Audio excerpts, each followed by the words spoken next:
Welcome back to the channel, guys. I am the Drunken Goth, and in today's video we are going to be taking a look at the strip, clean and rebuild of Weber carburetors used on some of the early Ferrari models. So the specific ones we're going to be focusing on today are the Weber side drafts that are found on the Ferrari 365 GTC4. So we start off with the carbs, obviously, off the engine. And we begin by taking some of the pump jets out just behind the mixture screws before moving on to this top plate, which reveals a couple of the emulsion tubes, and then we can start removing the actual top plate which contains the floats. And as you can see here, these floats are removed from the float chamber, and you can see inside the carburetor, and there is the emulsion tubes. We take the emulsion tubes out and basically strip all those tubes, all those jets, basically everything out of the carb, as you can see above, basically stripping it down to as much of a bare shell as possible. So as you can see there, those mixture screws coming out, and that is more or less everything out of the carb at this point, ready for going into ultrasonic cleaning. Now the ultrasonic cleaner cleans virtually everything inside the carb. It leaves the outside looking as good as you can get it new, and cleans out all the fuel ways, everything inside that carb, ready for reassembly.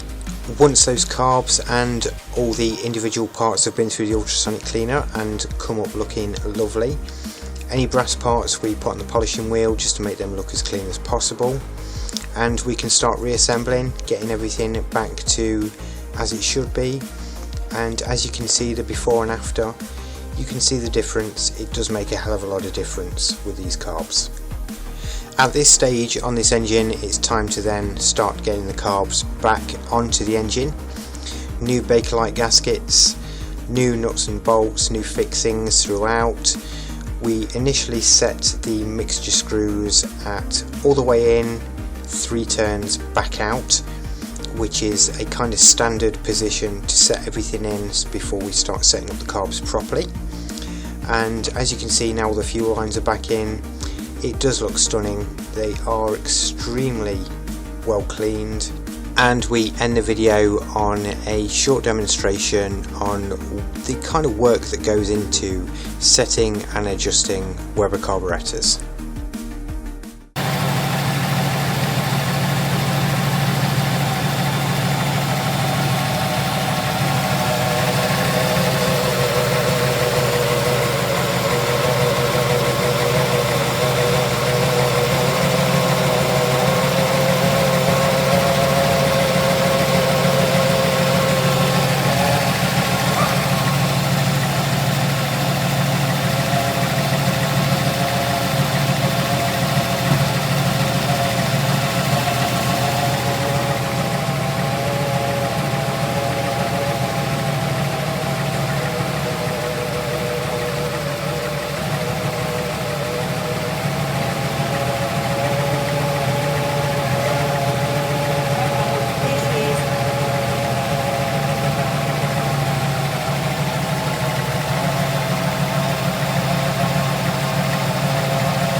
Well, that is it for today's video, guys. If you enjoyed the video, please drop a like on it, please subscribe to the channel, and I will see you all on the next one.